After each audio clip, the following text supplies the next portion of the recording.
दोस्तों, नमस्ते, आदाब, वेलकम बैक। आपके favourite movie recap channel cinema cafe में आप सभी दोस्तों का तहे दिल से स्वागत करता हूं। दोस्तों, 1982 में बनाई गई इस मूवी में एंटार्क्टिका में स्थित एक रिसर्च टीम को दिखाया जाता है जो जाने अनजाने में वहां बर्फ़ में जमे हज़ारों साल पुराने एक आकार बदलने वाले एलियन की खोज कर डालते हैं जो अपने शिकार को निगल के पूरी तरह उसका रूप धारण करने की क्षमता रखता है। फिर शुरू होता है दोस्तों डर और खौफ का एक भयंकर मंजर। आइए इस रोंगटे खड़े कर देने वाले गजब की मूवी की कहानी जानते हैं।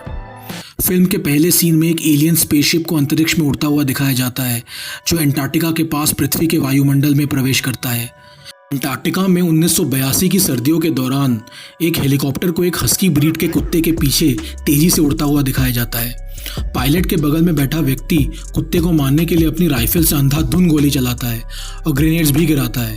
कुत्ता एक अमेरिकी रिसर्च बेस कैंप आउटपोस्ट 31 की ओर भागता है जहां 12 लोगों की अमेरिकन रिसर्च टीम आने वाली सर्दियों के लिए तैयार हो रही होती है।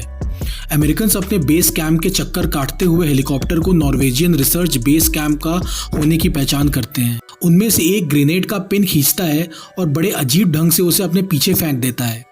जैसे ही हेलीकॉप्टर का पायलट उसे बर्फ में ढूंढने की कोशिश करता है वो ग्रेनेड फट जाता है जिससे उसकी मौत हो जाती है। दूसरा आदमी अपनी राइफल से कुत्ते को मारने के लिए पागलों की तरह गोली चलाता रहता है और साथ ही में नॉर्वेजियन में कुछ चिल्लाता रहता है। कोई भी ये नहीं समझ पाता कि वो क्या बोल रहा है और वो आदमी कुत्ते को मारने की कोशिश में गलती से अमेरिकन टीम का एक सदस्य बेनिंग्स के पैर में गोली मार देता है। अमेरिकन रिसर्च कैंप का कैप्टन गैरी बचाव में उस आदमी को अपनी पिस्टल से गोली मार के वहीं ढेर कर देता है। इस बात से परेशान होकर कि वो नॉर्वेजियन लोग कुत्ते को मारने की कोशिश क्यों कर रहे थे, मैकरेडी जो कि अमेरिकन रिसर्च टीम का हेलीकॉप्टर पायलट होता है और उनका doctor copper Norwegian base camp की जांच करने अपने हेलीकॉप्टर में निकल पड़ते हैं। वहां पहुंच के वो देखते हैं कि पूरा का पूरा नॉर्वेजियन बेस कैंप आग और बमों के धमाकों से नष्ट हो गया है क्योंकि रिसर्च सेंटर के अंदरूनी हिस्से के कई दीवारों में बड़े बड़े छेद और गड्ढे होते हैं। उन्हें एक ऐसी ही दीवार पर एक कुल्हाड़ी भी फंसी हुई मिलती है। उस बेस कैंप के अंदर हर कोई मर चुका होता है। वो एक मरे हुए इंसान की लाश पाते हैं जिसने मरने से पहले खुद को रेडियो रूम में बंद कर लिया था और अभी भी अपनी कुर्सी पर जमे हुए बैठा था और उसकी कटी हुई कलाई और गला ये गवाही दे रहे थे कि उसने सुसाइड कर लिया होगा। मैक और कॉपर जगह की शिनाख्त करते करते बर्फ का एक बहुत ही बड़ा और खाली गड्ढे टाइप की चीज ढूंढ निकालते हैं जिसे देख के ऐसा लग रहा होता है कि उसके अंदर किसी बड़ी चीज को जमाया गया होगा। रिसर्च कैंप के बाहर बर्फ में एक या दो जले हुए इंसानी शरीरों के साथ मैक और कॉपर को एक बड़े ही अजीब टाइप के प्राणी की जली हुई और बर्फ में जमी हुई लाश मिलती है जो इंसान भी नहीं होती है और जानवर भी नहीं। मैक और कॉपर उस अजीब चीज को जांच के लिए अपने बेस कैंप पर वापस ले आते हैं। उनके बायोलॉजिस्ट ब्लेयर द्वारा की गई उस चीज की ऑटोप्सी में उनको उसके शरीर के अंदर से इंसानों जैसे ही organs, heart, kidney, lungs, intestines वगैरह मिलता है, मगर गौरतलब है कि शरीर का बाहरी हिस्सा बड़ी अजीब ढंग से डिफॉर्म्ड और डिस्टॉर्टेड टाइप का हुआ पड़ा रहता है। उसी रात उस हस्की डॉगी को जो नॉर्वेजियन बेस कैंप से भाग कर आया था, अमेरिकन रिसर्च टीम के बेस कैंप के दूसरे डॉगीज के साथ उनके डॉग हैंडलर क्लेयर द्वारा कुत्तों के पिंजरे में बंद कर दिया जाता है। कुछ ही टाइम बाद पिंजरे के बाकी कुत्ते अपने नए मेहमान से बहुत ज़्यादा डरने लगते हैं और ज़ोर ज़ोर से भौंकना शुरू कर देते हैं। जल्दी वो नया डॉगी एक भयंकर गंदे टाइप के चीज़ में तब्दील होने लगता है जिसके बॉडी से कीकड़े के जैसे पैर और बड़े बड़े टेंटिकल्स निकलने लगते हैं और ये तब्दील हुआ भयंकर जीव दूसरे डॉगीज पर हमला कर देता है। इस चीज़ का पता उनके डॉग हैंडलर क्लियर को लग जाता है जो किसी तरह अपनी जान बचाकर इस भयंकर मंजर को पिंजरे के बाहर से देखता है और कुछ कर भी नहीं पाता। मैकरेडी उस चीज की भयंकर शैतानी आवाज और बाकी डॉगीज के रोने की आवाज पाकर तुरंत सतर्क हो जाता है और बेस कैंप का फायर अलार्म बजा के सारे लोगों को जगा देता है जो पिंजरे के पास आकर एकत्रित हो जाते हैं।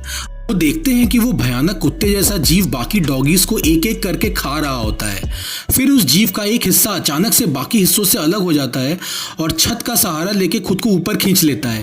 अपनी बंदूकों से वहां खड़े लोग उस चीज को गोलियों से भून देते हैं और फिर उसे एक फ्लेम थ्रोअर से जला भी देते हैं। ब्लेयर उस जली हुई चीज की लाश का ऑटोप्सी करता है और ये पता लगा लेता है कि वो भयानक चीज इस पृथ्वी से नहीं बल्कि एक एलियन जीव है जो दूसरे जीवों पर हमला करके उन्हें गला के खा लेता है और अपने पेट के अंदर उनको पचा के उस चीज का रूप धारण कर लेता है जिसे वो मारता है।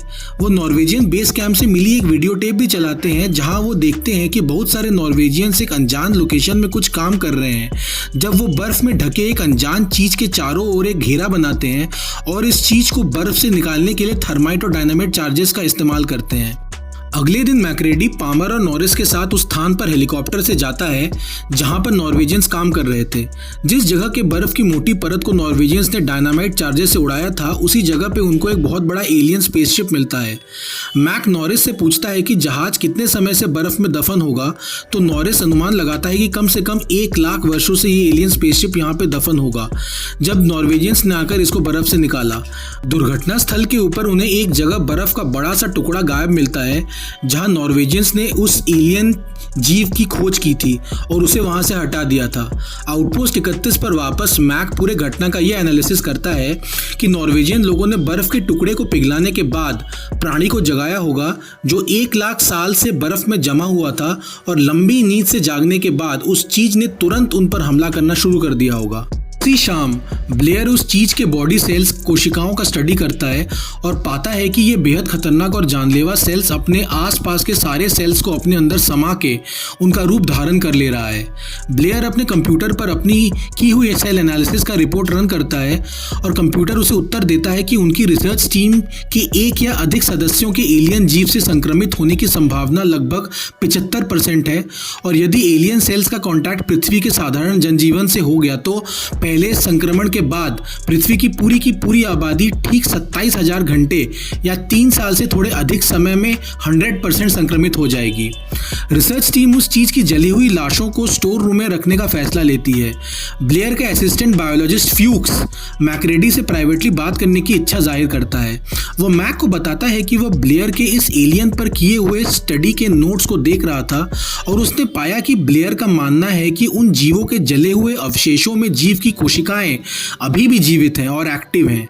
ब्लेयर ने यह भी प्रूव कर दिया है कि एलियन ने अंतरिक्ष में अब तक शायद लाखों अलग अलग जीवन रूपों की नकल कर ली होगी। जब विंडोज और बेनिंग्स रिसर्च कैंप के स्टोर रूम में नॉर्वेजियन बेस सेंटर से मिले सामान को रखने की तैयारी कर रहे होते हैं, उस चीज की जली हुई लाश जो कंबल से ढकी हुई थी अचानक से हिलना शुरू कर देती है। विंडोज स्टोर रूम में वापस आके देखता है कि उस चीज के शरीर से निकले टेंटिकल्स ने बेनिंग्स को सर से पांव तक जकड़ रखा है। विंडोज दौड़ के जाके कैंप के बाकी मेंबर्स को बुला के लाता है, मगर वो वहां आके देखते हैं कि वो चीज जो ऑलरेडी बेनिंग्स को अपने पेट में निगल के उसका रूप धारण करना शुरू कर दी होती है, वो कमरे के खिड़की से बाहर बर्फ में फरार हो गई है। सारे लोग उसका पीछा करते हैं और उसे बर्फ में बैठा हुआ पाते हैं। एलियन द्वारा बेनिंग्स का परिवर्तन लगभग पूरा हो चुका होता है, सिवाय उसके हाथों के जो भयानक रूप से बड़े और विचित्र आकार के होते हैं।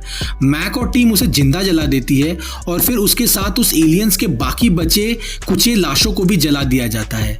ये सोच के कि इस तरह की कोई खतरनाक चीज अगर दुनिया के सामने आई तो पूरी आबादी खत्म हो सकती है, ब्लेयर पगला जाता है और अपना आपा खो बैठता है। वो बाकी बचे स्लेज डॉग्स को कुल्हाड़ी से मार डालता है और हेलीकॉप्टर और बेस कैंप के बाकी संचार उपकरणों को भी नष्ट कर देता है ताकि बेस कैंप का कोई भी इंसान बच के इंसानी सभ्यता में वापस ना जा सके, क्योंकि वायरस किसी के अंदर भी हो सकता है। ब्लेयर को आखिरकार काबू में करके उसे बेस कैंप के टूल शेड वाले कमरे में बंद कर दिया जाता है। अगली सुबह बेस कैंप के चारों ओर डर और आतंक का माहौल फैल जाता है, क्योंकि कोई नहीं जानता कि कौन सही में इंसान है और किसके अंदर वो एलियन छुपा बैठा है। डॉक्टर कॉपर ये सुझाव देता है कि हर इंसान का ब्लड सीरम टेस्ट किया जाए, यह देखने के लिए कि कौन संक्रमित हुआ है और कौन बचा हुआ है। डॉक्टर कॉपर लैब में जाके देखता है कि प्योर ब्लड की थैलियों को काट के उससे खून निकाल दिया गया है ताकि कोई उस प्योर ब्लड को किसी भी प्रकार के किसी टेस्ट के लिए इस्तेमाल ना कर पाए। कॉपर का मानना है कि परीक्षण को रोकने के लिए किसी ने जानबूझकर रक्त को नष्ट कर दिया है। पूरे कैंप में लैब में रखे हुए ब्लड का एक्सेस बस गैरी और कॉपर के पास होता है, इसलिए सबसे पहले शक इन दोनों पर ही जाता है। इसके अलावा उस इन्फेक्टेड कुत्ते के नजदीक रहने के कारण शक की सुई क्लार्क के ऊपर भी जाती है। ये पता लगाने के लिए कि वो एलियन चीज आखिर किस इंसान के अंदर छुपी हुई है, मैक्रेडी उस दल के लीडर की जिम्मेदारी लेता है और इन 3 लोगों को अलग से क्वारंटाइन कर देता है। जब एक बहुत भयंकर बर्फीली एंटार्क्टिक तूफान रिसर्च कैंप से टकराता है और बाहर का तापमान गंभीर रूप से गिर जाता है, कैंप के अंदर सब गतिविधियां रुक जाती हैं और सब दुबक कर बैठ जाते हैं। मैक ब्लेयर के असिस्टेंट फ्यूक्स से सलाह मशवरा करता है, जो ये बताता है कि अब से हर कोई अपना खाना खुद तैयार करे और केवल कैंड डिब्बों में से ही खाना खाया जाए। उसी दिन शाम को फ्यूक्स की बहुत भयंकर मौत हो जाती है कैंप में छुपे एलियन के द्वारा, और उसकी जली हुई बॉडी मैक्रेडी, नेल्स और विंडोज को कैंप के बाहर बर्फ में पड़ी मिलती है। उसके बाद मैक विंडोज को मेन बिल्डिंग में वापस जाने के लिए बोलता है और नॉल्स को लेके अपने ऑफिस रूम में जाने की पेशकश करता है, जो मेन बिल्डिंग से थोड़ी दूर स्थित होता है। ये छानबीन करने के लिए कि उस रूम का लाइट ऑन कैसे है, क्योंकि 2 दिन पहले जब मैक्रेडी अपने ऑफिस रूम से निकला था, वो अपने कमरे की लाइट्स ऑफ करके निकला था। 2-3 घंटे बाद हम देखते हैं कि नॉल्स बेस कैंप के मेन बिल्डिंग में अकेले ही वापस आता है और ठंड के कारण लगभग बेहोश हो रहा होता है। वो बोलता है कि उसको मैक्रेडी के एलियन होने पर शक था, और जब दोनों वापस बेस कैंप में आ रहे होते हैं, नॉल्स मैक्रेडी के सिक्योरिटी लाइन को काट देता है और उसे बर्फ में मरने के लिए छोड़ के खुद बेस कैंप में अकेला चला आता है। मैक्रेडी किसी तरह बेस कैंप में स्टोर रूम की खिड़की तोड़कर अंदर आने में सफल होता है। बेस कैंप के सारे लोग मैक्रेडी को मारने के लिए आते हैं, पर मैक्रेडी खुद को डायनामाइट के एक छोटे बंडल से लैस कर लेता है और सबको धमकी देता है कि अगर वो पीछे नहीं हटे तो वो खुद को और बाकी लोगों को बम से उड़ा देगा। जब चाइल्ड्स और अन्य लोग मैक्रेडी के खिलाफ विद्रोह करते हैं और अपना संदेह व्यक्त करते हैं कि असल में मैक्रेडी के अंदर ही वो एलियन छुपा बैठा है, उसी वक्त अचानक से नॉरिस को सीवियर हार्ट अटैक आता है और वो गिर पड़ता है। जब डॉक्टर कॉपर डिफाइब्रिलेटर पैडल का उपयोग करके उसे पुनर्जीवित करने की कोशिश करता है, तो नॉरिस की छाती अचानक से फट जाती है और नॉरिस का पेट एक राक्षसी मुंह की तरह खुल जाता है और कॉपर के दोनों हाथों को काट लेता है। मैक्रेडी अब नॉरिस रूपी शैतान को निस्तेनाबूद करने के लिए एक फ्लेम थ्रोअर का उपयोग करता है। केवल नॉरिस का सर बचा रह जाता है, जो अपने शरीर से अलग होकर मकड़ी के जैसे पैर उगाकर वहां से भागने की कोशिश करता है, मगर मैक्रेडी उसे भी आंख से फूंक देता है और नष्ट कर देता है। के बाद मैक्रेडी तय करता है कि वो खुद बाकी बचे लोगों का ब्लड टेस्ट करेगा। ये सुनकर क्लार्क एक खंजर से मैक्रेडी पर हमला कर देता है, पर मैक्रेडी उसे शूट करके मार डालता है। मैक्रेडी द्वारा किए गए ब्लड टेस्ट के दौरान मरे हुए क्लार्क और कॉपर सहित सभी को बांध दिया जाता है। विंडोज का ब्लड टेस्ट सबसे पहले होता है और वो इंसान निकलता है। इंसान होने के कंफर्मेशन के बाद मैक्रेडी उसे अपनी मदद के लिए एक और फ्लेम थ्रोअर से लैस कर देता है। मैक्रेडी एक एक करके अपना टेस्ट जारी रखता है और क्लार्क और कॉपर के डेड बॉडीज के भी ब्लड टेस्ट करता है और वो दोनों इंसान निकलते हैं। मैक्रेडी और गैरी के बीच में किसी बात पे बहस छिड़ जाती है, मगर इसी दौरान जैसे ही पामर के खून को गर्म तार के टुकड़े से टच किया जाता है, वो ब्लड सैंपल एक छोटे शैतान के रूप में आ जाता है। फिर पामर का एक भयंकर शैतान के रूप में ट्रांसफॉर्मेशन शुरू हो जाता है, पर इसी ऐन मौके पर मैक्रेडी का फ्लेम थ्रोअर चलना बंद कर देता है और इस भयानक दृश्य को देख के विंडोज इतना डर जाता है कि वो अपने फ्लेम थ्रोअर से पामर रूपी शैतान को मार ही नहीं पाता। इसी हिचकिचाहट में पामर रूपी शैतान का पूरा सर, जो फट के एक बड़े से मुंह में तब्दील हो गया रहता है, विंडोज के सर को बुरी तरह काट देता है। तब जाके मैक्रेडी अपने फ्लेम थ्रोअर से उस शैतान को जला देता है और फिर उसके जले हुए बॉडी को डायनामाइट से उड़ा के टुकड़े टुकड़े कर देता है। इसके बाद मैक्रेडी को दूसरे फ्लेम थ्रोअर से विंडोज को जलाने के लिए मजबूर होना पड़ता है, क्योंकि वो अब संक्रमित हो गया रहता है। मैक्रेडी और बचे हुए 3 लोग चाइल्ड्स, गैरी और नॉल्स के संक्रमित ना होने का पता चलता है। चाइल्ड्स को बेस कैंप पर नजर रखने के लिए पीछे रहने के लिए बोला जाता है और मैक्रेडी, गैरी और नॉल्स ब्लेयर का ब्लड टेस्ट करने के लिए उस कमरे में पहुंचते हैं जहां उसे बंद किया गया होता है। वहां पहुंच के वो पता करते हैं कि ब्लेयर कमरे के नीचे बने सुरंगी रास्तों से निकल के फरार हो गया है और पता लगाते हैं कि ब्लेयर चोरी चोरी सुरंगों के नीचे से एक सीक्रेट अंतरिक्ष यान बना रहा था। अचानक वो देखते हैं कि चाइल्ड्स बाहर बर्फीले तूफान में किसी के पीछे भाग रहा है और उसी वक्त पूरे कंपाउंड की बिजली गुल हो जाती है। तब जाके उन्हें एहसास होता है कि ब्लेयर ही आखिरी वो इंसान है जिसके शरीर के अंदर वो एलियन छुपा बैठा है और वो चीज ठंड में खुद को जमा के हाइबरनेशन में जाने की कोशिश कर रही है। तब जाके मैक्रेडी, नॉल्स और गैरी ये तय करते हैं कि वो इस एलियन को जमने से रोकने के लिए पूरे के पूरे बेस कैंप को ही बम से उड़ा देंगे और वो तीनों मिलकर पूरे कंपाउंड में डायनामाइट्स लगाना शुरू कर देते हैं। रिसर्च कैंप में बेसमेंट में डायनामाइट्स लगाते वक्त ब्लेयर रूपी शैतान सबसे पहले तो गैरी को खत्म कर देता है, फिर नॉल्स भी कहीं गायब हो जाता है और फिर कभी कभी नहीं दिखता। अंत में मैक्रेडी का सामना बहुत ही भयानक टेंटिकल्स वाले ब्लेयर रूपी शैतान से होता है, जो मैक्रेडी के सारे लगाए हुए बमों को चालू करने का यंत्र डिटोनेटर को खराब कर देता है। एक आखिरी प्रयास में मैक्रेडी उस पर डायनामाइट्स की एक जलती हुई छड़ी फेंकता है और किसी तरह बेसमेंट से बाहर कूद के निकल जाता है।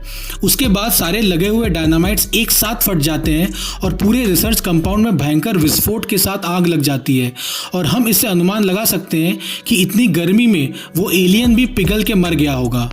मैक्रेडी किसी तरह लड़खड़ाते हुए अपने ऑफिस कमरे के अंदर जाके बैठता है, जो पूरी तरह जल के बर्बाद हो गया रहता है, जब अचानक से वहां पे चाइल्ड्स बहुत ही जख्मी हालत में पहुंच जाता है।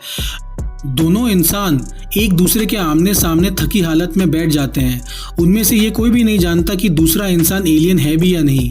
वे विस्की की एक बोतल से घूंट लेते हुए थके हालत में एक दूसरे से सावधान होकर जलते हुए मलबे के बीच बैठे रहते हैं और आग बुझने और उसके बाद कड़ाके की ठंड को अपनी जान लेने का इंतज़ार करते हैं। मैक्रेडी के एक अजीब सी हंसी के साथ ही पिक्चर का दी एंड हो जाता है। दोस्तों, आप लोगों को कैसी लगी इस मूवी की एक्सप्लेनेशन प्लीज़ कमेंट करके बताइए। इस मूवी को IMDb ने 8.2 की रैंकिंग दी है और इसे जॉन कारपेंटर के मास्टरपीस के रूप में अब तक सिनेमा जगत में देखा जाता है। अगर आप लोगों को रिकैप अच्छी लगी तो एक सब्सक्राइब और लाइक कर दीजिए। मैं आपके लिए बेहतरीन से बेहतरीन मूवीज़ की रिकैप वीडियोज़ लाता रहूँगा। फिर मिलेंगे दोस्तों एक नए मूवी और नए एक्सप्लेनेशन के साथ। तब तक के लिए गुड बाय, जय हिंद, वंदे मातरम और भारत माता की जय।